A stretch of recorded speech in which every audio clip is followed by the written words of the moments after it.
मेरे प्यारे मित्रों नमस्कार। आज हम पढ़ेंगे हीट ट्रांसफ़र ऑपरेशन और अब हमारा हीट ट्रांसफ़र ऑपरेशन बहुत तेज़ी से आगे बढ़ेगा। तो हीट ट्रांसफ़र ऑपरेशन में लेक्चर नंबर 13 पढ़ रहे हैं। आज हम दूसरी यूनिट यानी यूनिट 1B में हम एंटर कर रहे हैं और यूनिट का नाम है कंडक्शन। तो हीट ट्रांसफ़र के 3 मोड होते हैं। पहला मोड है कंडक्शन, दूसरा कन्वेक्शन और तीसरा रेडिएशन। तो कंडक्शन हम लोग पढ़ने वाले हैं, एक बड़ी यूनिट है, इसको कवर करने वाले हैं। तो कंडक्शन में सबसे पहले तो हम पढ़ते हैं कि वो कौन सा लॉ है जो कंडक्शन में होने वाले हीट ट्रांसफ़र को गवर्न करता है।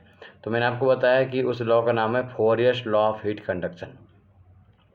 तो फोरियर ने 2 लॉ दिए गए। पहला लॉ था फर्स्ट लॉ, जो कि steady state heat transfer through conduction के लिए यूज होता है, और दूसरा Fourier second law, this is used for unsteady state heat transfer through conduction.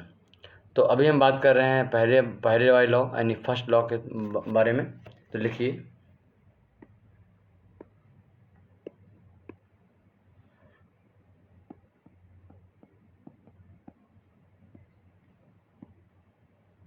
First law of Fourier. तो क्या इन्होंने कहा? इन्होंने बताया कि भाई अगर हमारे पास कोई इस तरीके से एक हम ऐसे मान सकते हैं, इन्होंने कहा कोई 2 सरफेस हैं जो आपस में पैरेलल होनी चाहिए। कैसी होनी चाहिए?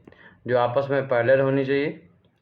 तो इन्होंने कहा कोई 2 सरफेस हैं जो आपस में पैरेलल हो, एक सरफेस ये हो गई और एक सरफेस ये हो गई। दोनों सरफेस आपस में पैरेलल हैं और इनके बीच में कोई डिस्टेंस हो, इससे जिसको हम एल कह सकते हैं या फिर एक्स कह सकते हैं।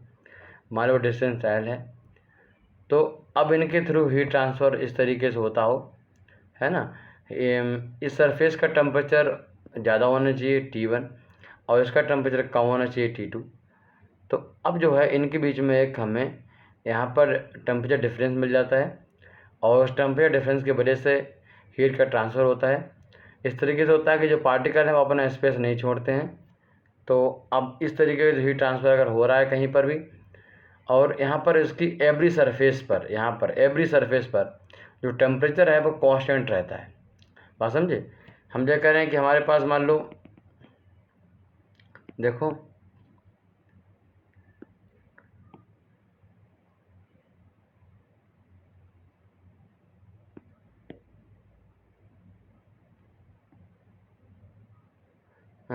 ये मान लेता हूँ कोई रॉड है हमारे पास, और इस रॉड में क्या है कि हम यहाँ से काटें इसको, फिर यहाँ से काटें, कहीं भी काटें, और इसका टेम्परेचर मान लो यहाँ पर टेम्परेचर इसका T1 है।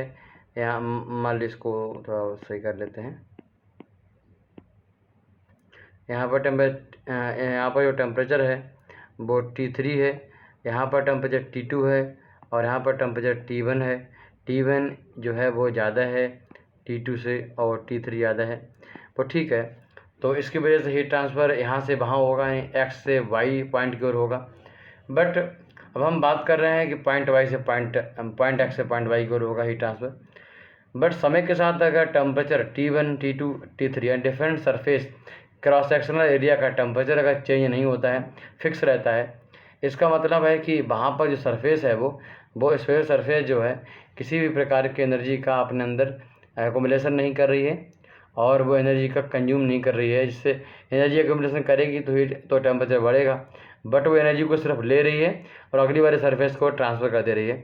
तो इस तरीके से हीट ट्रांसफ़र इस तरीके से होता हो कि किसी रॉड के थ्रू किसी भी पाथ में डिफरेंट क्रॉस सेक्शन पर डिफरेंट पॉइंट पर टेम्परेचर जो है समय के साथ चेंज ना होता हो। तो इस प्रकार के हीट ट्रांसफ़र को हम स्टेडी स्टेट हीट ट्रांसफ़र कहते हैं। तो फोरियर्स ने बताया है कि हम जो एनर्जी है यहाँ पर ट्रांसफ़र हो रही है, energy transfer per unit time in per unit area from per unit area, यानी from per unit cross section area से जो एनर्जी ट्रांसफ़र हो रही है पर यूनिट टाइम में, तो हम उसको फ्लक्स बोलते हैं। और जो एनर्जी पर यूनिट टाइम में ट्रांसफ़र हो रही है उसको हम लोग, अगर हम बात करें सिर्फ amount of energy which is transfer in per unit time, तो उसको हम हीट ट्रांसफ़र रेट बोलते हैं। तो इन्होंने बोला कि जो हीट ट्रांसफ़र रेट है उसके बारे में हम बताएंगे, और क्या था वो आप देखिए। इन्होंने बोला कि जो हीट ट्रांसफ़र रेट है, पहली बात तो जो है हमारी कि जो हीट ट्रांसफ़र रेट है वो परपेंडिकुलर एरिया पर डिपेंड करता है। ठीक, इन्होंने कहा ना दो सरफेस हमारे पास जो आपस में पैरेलल होने चाहिए और दोनों का सरफेस एरिया भी बराबर होना चाहिए। क्लियर, एरिया कैसा होना चाहिए, बराबर होना चाहिए। तो एरिया जो है बराबर होना चाहिए, तो वो अब इनका जो एरिया बराबर होना चाहिए, ठीक है, तो इस पर डिपेंड करता है हमारा। मैंने कहा कि जो हीट ट्रांसफ़र रेट है वो एरिया पे बराबर करता है, डिपेंड करता है, सरफेस जो है उसके एरिया डिपेंड करता है। और यहाँ पर हमने मान रखा है कि जो दोनों एरिया हैं वो आपस में पैरेलल हैं और उन दोनों का एरिया बराबर है। यानी इस टाइप का जो सरफेस है यहाँ पर, उसका एरिया अगर ए है तो उसके परपेंडिकुलर एरिया है उसका भी ए ही होना चाहिए। यानी एरिया ऐसा वेरिएबल नहीं होना चाहिए, एरिया ऐसा नहीं होना चाहिए। इन सब के लिए हम बात अभी नहीं कर रहे हैं। तो जो 1922 में 1922 नहीं, ये हमारा जो बात है 1822 की बात है। 1822 में जे फॉरियर ने जो कहा, मुझे कहा कि भाई दो सरफेस होनी चाहिए जो कि आपस में पैरेलल होनी चाहिए और उनका एरिया बराबर होना चाहिए। तो अब जो क्यू है, हीट ट्रांसफर रेट है, यानी वाट, इसकी यूनिट क्या होगी, वाट, वो उनके एरिया पर डिपेंड करता है। और दूसरी बात जो है, जो क्यू है वो dt/dx पर डिपेंड करता है। यहाँ से जो है यहाँ तक हम जाएंगे तो टेम्परेचर डिफरेंस होगा T2 से T1 से T2 टेम्परेचर जा रहा है और उसमें जो डिफरेंस आएगा डेल्टा टी और लेंथ के अकॉर्डिंग, ठीक, तो उसकी वैल्यू को dt/dx कहते हैं। इसके टेम्परेचर हम टेम्परेचर ग्रेडियंट बोलते हैं, जो मैंने आपको बहुत बारे में बताया है पहले से। इसकी वैल्यू हमेशा नेगेटिव होगी क्योंकि T2 - T1 नेगेटिव होगा और यहाँ की लेंथ लास्ट वाले की यहाँ की L - 0 करेंगे तो वो तो पॉजिटिव होगा, नीचे वाला पार्ट, ऊपर वाला नेगेटिव होगा, इसलिए वह नेगेटिव आएगी। तो हम क्या करेंगे, इन दोनों सेंटेंस को आपस में क्या करेंगे, जोड़ देंगे। इन्होंने कहा कि आप इनको पूरा जोड़ लीजिए, तो जोड़ोगे तो ए और dt/dx यहाँ से फॉर्म हो जाएगा इस तरीके से। और इन्होंने बोला कि भाई अगर आपको ये क्यू हटाना है तो आप क्यू को हटा सकते हो, बट आपको एक हमारे द्वारा दिए गए एक कांस्टेंट लगाना पड़ेगा के को हम थर्मल कनेक्टिविटी कहते हैं। और इन्होंने बोला कि हम ये मानते हैं कि थर्मल कनेक्टिविटी जो है पूरे इस मटेरियल की किसी भी डायरेक्शन में, एक्स में, वाई में, जेड में, ये चेंज नहीं होती है। यानी हमारा मटेरियल जो है वो इस तरीके का है, आइसोट्रॉपिक है, इन्होंने वर्ड यूज किया, तो वो आइसोट्रॉपिक है, ये मान के चलना पड़ेगा। यानी कि एवरी डायरेक्शन में सेम होती है, ये आपको मानना है।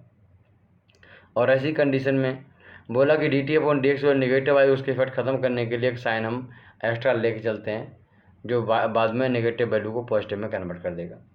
तो इस तरीके से आप देख पा रहे हो। तो ये वाली हमारा मीनिंग था इस बात का। तो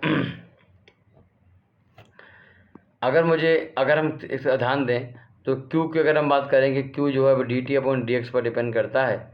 तो इसका मतलब जो है कि क्यू ज़्यादा होगा अगर dt ज़्यादा होगा।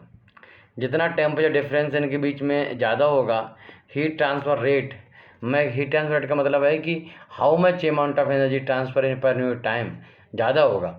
मतलब अगर 2 पॉइंट के बीच टेम्परेचर डिफरेंस जितना ज़्यादा मेंटेन कर पाओगे आप, उतना ज़्यादा हीट ट्रांसफ़र कर पाओगे। बहुत महत्वपूर्ण बात है। देखो, हम जो बात करते हैं ड्रॉप वाइज कंडेंसेशन की आगे बात करेंगे या फिर हम फिल्म कंडेंसेशन की बात करेंगे, तो हम वहाँ पर सरफेस मेंटेन करने के बारे में बात करेंगे, हम सरफेस को दोबारा से क्रिएट करने के बारे में बात करेंगे। यानी यहाँ पर टेम्परेचर कम है, अच्छी बात है, यहाँ पर टेम्परेचर ज़्यादा है, ये अच्छी बात है। इन दोनों डिफरेंस जितना ज़्यादा होगा उतना हीट ट्रांसफर रेट ज़्यादा होगा। मतलब बहुत कम टाइम में हम किसी मटेरियल को ठंडा कर सकते हैं या किसी गर्म कर सकते हैं। बट अगर यहीं का टेम्परेचर T2 बढ़ने लगा मान लो अचानक, तो क्या हुआ, डिफरेंस कम हो जाएगा, जिससे हमारा क्यू कम हो जाएगा। मालूम पड़ेगा हमारा मटेरियल जिसको गर्म करने जा रहा है वो गर्म नहीं हो रहा है, जो ठंडा करने जा रहा है वो ठंडा नहीं हो रहा है। तो जो हीट ट्रांसफर रेट है वो टेम्परेचर डिफरेंस पर डिपेंड करती है। जितना ज़्यादा टेम्परेचर डिफरेंस होगा उतना ज़्यादा हीट ट्रांसफर रेट होगा। उधर हम बात करें क्यू जो है 1/dx है। यानी अगर आपको टेम्परेचर डिफरेंस मतलब क्या है कि हीट ट्रांसफर रेट ज़्यादा रखना है तो मेटल की थिकनेस बहुत ज़्यादा नहीं होनी चाहिए। मेटल की थिकनेस जितनी ज़्यादा होगी उतना हीट ट्रांसफर रेट कम होगा। आप यूँ कह सकते हो कि हीट ट्रांसफर रेट के लिए वो एक तरीके से रेजिस्टेंस का काम करेगी मेटल चाहे किसी की भी हो, आयरन हो, गोल्ड हो, हमारे सिल्वर हो, कितनी अच्छी मेटल हो, कितनी ख़राब हो, मगर वो थिकनेस उसकी कहीं ना कहीं हमारे लिए रेजिस्टेंस काम करेगी। तो हम उसको अवॉइड करेंगे। बट इंडस्ट्री में हम थिकनेस इसलिए देते हैं ताकि जो है एक प्रेशर जो है वो हम उतना बियर कर पाएँ, अगर रिक्वायरमेंट है। हम आपके लिए हीट और मास और कुछ और टॉपिक को ऐड करके एक सेगमेंट बनाएंगे, इसको बोलते हैं पीडी। तो पीडी में फिर आप देख पाओगे किस तरीके से हम थिकनेस पे काम करते हैं। जो लोगों के कमेंट हैं कि लाइन साइजनिंग पे वीडियो बनाइए, तो जैसे हमारे सेट पूरा होते हैं हम line sizing reactor designing, heat exchanger designing सब पे वीडियो बनाएंगे। हमारा आगे फ्यूचर में काफ़ी अच्छा प्लान है, तो बने रहिए हमारे साथ। आज का हमारा टॉपिक सिर्फ इतना ही था कि हम किस तरीके से इसको समझें और जो हमारा ही क्या इसका मीनिंग क्या है, ठीक है। तो आप सिंपली इसको बोल सकते हो कि 2-3 लाइनों में कि फॉरेस्ट लॉ जो फर्स्ट फॉरेस्ट लॉ है, पहले पॉइंट लिखना है आपको इसी स्टेट के लिए दिया गया, और इसमें आपको ये लिखना है कि इसमें कहा गया तो हीट ट्रांसफर रेट जो है ए पे डिपेंड करता है, टेम्परेचर ग्रेडियंट डिपेंड करता है। टेम्परेचर ग्रेडियंट जितना ज़्यादा होता है उतनी अच्छी बात है, हीट ट्रांसफर ज़्यादा होगा। इन दोनों को मिला के हमने क्यू इनवर्सली मतलब डायरेक्टली प्रोपोर्शनल के into D T upon D X लिखा। इसको हटा के मैंने के लाया और वहाँ पर मतलब क्यू समानुपाती A into D T upon D X लिखा। उसको हटा के मैंने के इंटू ए और वो मैं रिलेशन लेके आया। तो वो इस तरीके से आप देख पा रहे हो। तो वो हमारा जो रिलेशन फाइनली निकल के आया वो रिलेशन था क्यू इक्वल्स टू माइनस के A D T upon D x. तो जो रिलेशन निकल के आया तो इसको बस याद रखना है आपको, है ना। और जो मैंने 2 मीनिंग समझाएगा, डी टी ज़्यादा होगा तो क्यू ज़्यादा होगा और डी एक्स ज़्यादा होगा तो क्यू कम होगा। तो इन्हीं लेक्चर में से बहुत सारे क्वेश्चन एग्जाम में आते हैं। तो एक एक टॉपिक को हम चबा के पढ़ेंगे, बहुत बेहतरीन तरीके से पढ़ेंगे और बहुत ही मज़ा आने वाला है। हम बहुत डीप में जाके पढ़ेंगे हीट ट्रांसफ़र ऑपरेशन को। फिर मिलते हैं, नमस्कार, जय हिंद, जय भारत।